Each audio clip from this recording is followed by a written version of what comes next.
اور اس 15 سال میں جو پانی مل رہا تھا وہ پانی بھی کراچی کے لوگوں کو نہیں مل رہا. جو ہب ڈیم سے پانی کراچی کو سپلائی کرتی ہے وہ پیسے خرچ ہو رہے ہیں, کام نہیں ہو رہا.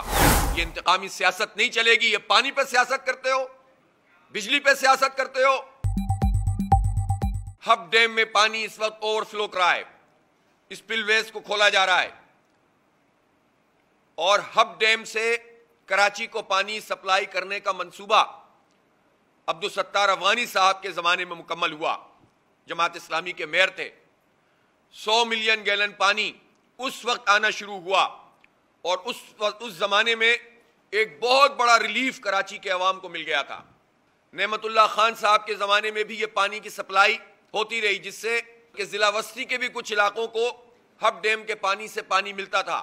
لیکن 100 ملین گیلن کے اس پانی کی جو گنجائش تھی وہ ریڈیوس ہوتے ہوتے پہلے 60, پھر 50, پھر 25 ملین گیلن پر آ گئی.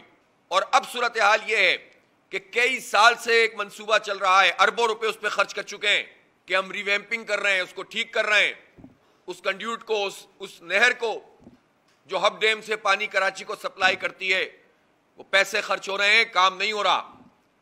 اور 15 سال سے مرتضی وہاب صاحب جو ابھی کہتے ہیں کہ میں میئر بنا ہوں, وہ قبضہ کر کے آئے ہیں. 15 سال سے ان کی حکومت ہے. وہ اسی حکومت میں 10 سال سے کبھی مشیر ہوتے ہیں, کبھی وزیر ہوتے ہیں, کبھی ایڈمنسٹریٹر ہوتے ہیں, کبھی ترجمان ہوتے ہیں. اور اس 15 سال میں جو پانی مل رہا تھا وہ پانی بھی کراچی کے لوگوں کو نہیں مل رہا. پورا ضلع غربی اس وقت بلبلا رہا ہے. بلدیہ کے لوگوں سے پوچھو, ضمنی انتخاب میں یہ گئے تھے وہاں, پائپ ڈال کر آ گئے تھے, سڑکیں کھود کر آ گئے تھے کہ پانی ملنے والا ہے. اس ضمنی انتخاب کو 1.5 سال ہو گیا, پانی نہیں ملا بلدیہ کے لوگوں کو. اورنگی کے لوگ ترس رہے ہیں کہ ان کو پانی مل جائے, نہیں مل رہا. کیا جرم کیا ہے ان لوگوں نے؟ کیا جرم کیا ہے نارتھ کراچی نے؟ کیا جرم کیا ہے لانڈی کے لوگوں نے؟ کیا جرم کیا ہے نئی کراچی اور سجانی والوں نے؟ انہوں نے آپ کے خلاف ووٹ ڈالے, اس لیے آپ انتقام لے رہے ہیں ان سے.